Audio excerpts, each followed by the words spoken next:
Hola a tots i a totes, benvinguts a un dia de cuina divertida. Per al postre que vaig a confeccionar necessitaré un kiwi, un plàtan, nabius i un plat clar. Podeu demanar ajuda als pares per pelar la fruita o escollir una altra. Jo ja la tinc preparada. En primer lloc vaig afegir el kiwi baix, perquè així farà d'herba. Ara les potes i dalt de les potes comença a crear el cos de la meua ovella.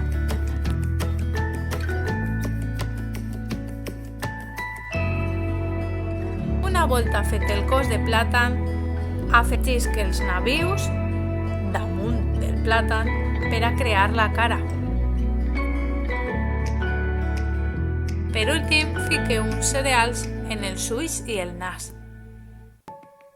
Espero que vos hagi agradat molt. Ara vos toca a vosaltres fer un plat divertit. Recordeu gravar-vos explicant pas per pas. Estic desitjant veure les vostres creacions. Adeu!